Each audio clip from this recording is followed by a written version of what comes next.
कि कोविड के डेज़ में सबसे ज़्यादा जो वायलेंस थी ख़वातीन के साथ वो सामने आई। एक तो एक लड़ाई झगड़े का माहौल, कुट-कुटाई का माहौल और भी कई चीज़ें ऐसी हुई जो नहीं होनी चाहिए थी। ख्वाजा सर अफराद के ऊपर तशद्दुद किया गया या फिर उनको अरेस्ट कर लिया गया कि आप लोग बाहर निकल के बैगिंग नहीं कर सकते। जब हस्बैंड घर में आता है या भाई घर में आता है या बाप घर में आता है तो उसने गुस्सा अपनी बीवी पे अल्टीमेटली लड़के तो इधर-उधर भाग के जान बचा लेते, जो बच्चियाँ होती थी तो उनके लिए बड़ा प्रॉब्लम होती थी। अपने बच्चों के लिए हम लोगों ने बहुत सी प्रॉब्लम्स को देखा। कोरोना की वजह करके बथेरी भुख हड़ताल नची है, कारोबार बंद हो गए। कोरोना आया तो उस दौरान में क्लासेस बंद हो गई।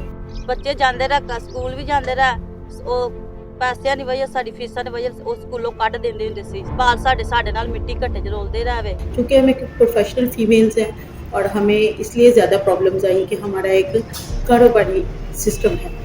तो घरों में जब इतनी डिस्टर्बेंस और इतनी इकोनॉमिकली इतने ज़्यादा इश्यूज हों तो वो टेम्परामेंट पे ज़ाहिर है कि कहीं ना कहीं वो असरअंदाज होती हैं। जो रेंट पे हमारे सलोन्स हैं हम लोग इनको ऑफ करने का सोचने लग गए कि हम इसको ऑफ कर ਤੇ ਲੋਕਾਂ ਕੋਲੋਂ ਇੰਨੀ ਮੰਗ ਮੁੰਗ ਕੇ ਖਾਂਦੇ ਰਹੇ ਸਾਰਾ ਕਾਰੋਬਾਰ ਸਭ ਬੰਦ ਕਰ ਦਿੱਤਾ ਤੇ ਜਿਹੜਾ ਰਾਸ਼ਨ ਦੇ ਰਹੇ ਨੇ ਉਹ ਵੀ ਨਹੀਂ ਸਾਨੂੰ ਮਿਲਿਆ ਤੇ ਕੁਝ ਵੀ ਨਾ। सबसे पहला क्राइसिस तो जब ये था कि घर में सारे मिल के रहते थे तो कहीं ना कोई बर्तन टकरा जाता था।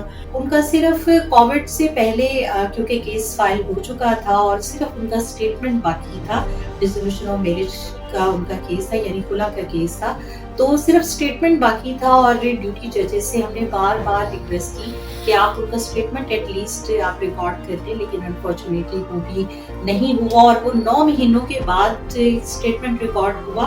तो अगर ये इस मिसाल से ही देख लें तो हम देख रहे हैं कि किस तरीके से जो है लिटिगेंट्स ने भी बहुत ज़्यादा फेस किया।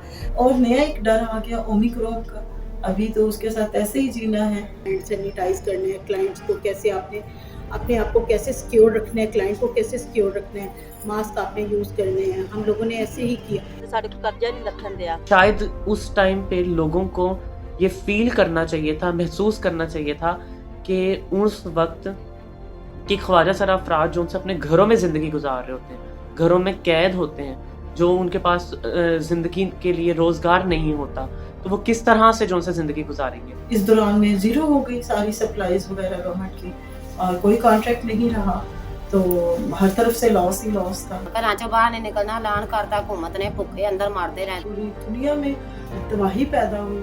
ना सिर्फ ये कि ये क्राइसिस जो थे ये हमें फाइनेंशियली फेस करने पड़े, अगर ओवरऑल देखा जाए तो जो केसेस की जो लिटिगेशन थी कोर्ट्स के अंदर वो भी बहुत ज़्यादा अफेक्ट हुई। और नया एक एक्सपीरियंस था ऑनलाइन पढ़ाई का। ऑनलाइन पढ़ाइयाँ हो रही थी, बच्चे कई दफ़ा सो रहे होते थे, कई दफ़ा वो माएँ उन्हें बिस्तर से उठा के निकाल देती थी, तो बड़ा मुश्किल हुआ। एजुकेशन जो है वो सबसे ज़्यादा खतरे में गई। अगर उधार की अगर मैं बात करूँ तो स्टिल अभी तक काफ़ी लोग ऐसे हैं कि जो लोग अभी तक उधार में या फिर कर्ज़ों में डूबे हुए हैं, वो अभी तक कोशिश कर रहे हैं कि वो उसकी अमाउंट जो उनकी वो कहीं ना कहीं वो थोड़ी बहुत उसको वापस करते रहें, वो चीज़ में जाते हैं। कोई भी बीमारी, कोई भी जो चीज़ है वो एक दिन ख़त्म होनी होती है। ਤੇ ਕਿ ਸ਼ੁਕਰ ਆਸਾਨ ਹੈ ਕਿ ਹੁਣ ਮਾੜਾ ਮੋਟਾ ਕਾਰੋਬਾਰ सिद्धे होए ने। लोगों ने अपने रेगुलर जो कारोबार थे उसके अलावा भी कोई ना कोई तरीकाकार ऐसा अपनाने की कोशिश की ताकि कम से कम वो इकोनॉमिक जो क्राइसिस है उनसे बाहर निकल सके। इन सारे लॉस को पूरा करने के लिए मेरा एक बिजनेस था, उसको हमने रन किया। मैं अपनी ही मिसाल लूँ तो मैं क्योंकि यूट्यूबर भी हूँ तो मैंने यूट्यूब के ऊपर ज़्यादा काम किया, मैंने रिसर्च को ज़्यादा फास्ट कर लिया। इसके अलावा मैंने एक और इनिशिएटिव लिया, एक मेरा न्यू वेंचर उसको मैंने लॉन्च किया और वो रिश्ता.pk के नाम से था, जिसमें मैंने अपनी जो कंसल्टेंसी सर्विसेज हैं वो भी देना मैंने शुरू की। 9 माह बाद 10 माह बाद हम लोगों ने अपने आप को स्टैंड किया। 2 ਘੰਟੇ ਸੀ ਕੰਮ ਜ਼ਿਆਦਾ ਕਰਨ ਲੱਗ ਪਿਆ ਵਾ ਤੇ ਉਹਦੀ ਵਜ੍ਹਾ ਤੋਂ ਕਰਜ਼ੇ ਸਾਨੂੰ ਚੜੇ ਆ ਤੇ ਅਸੀਂ ਉਹਨੂੰ ਕਰਜ਼ਾ ਚੜਿਆ ਅਸੀਂ ਹੁਣ ਲਾਣਾ ਬੜੀ ਮੁਸ਼ਕਲ ਲਾ ਸਕ ਰਹੇ ਆ। और ये बड़ी खुशाइन बात है कि यूएन वुमेन 2022 का जो सा थीम है जेंडर इक्वलिटी एंड सस्टेनेबिलिटी, इसका ऊपर काम किया जाए और इसको जो सा है इसकी एम्पावरमेंट के ऊपर और इसके साथ साथ जो सा है इसको काम के ऊपर इंश्योर किया जाए, ये एक बड़ी अच्छी चीज़ होगी।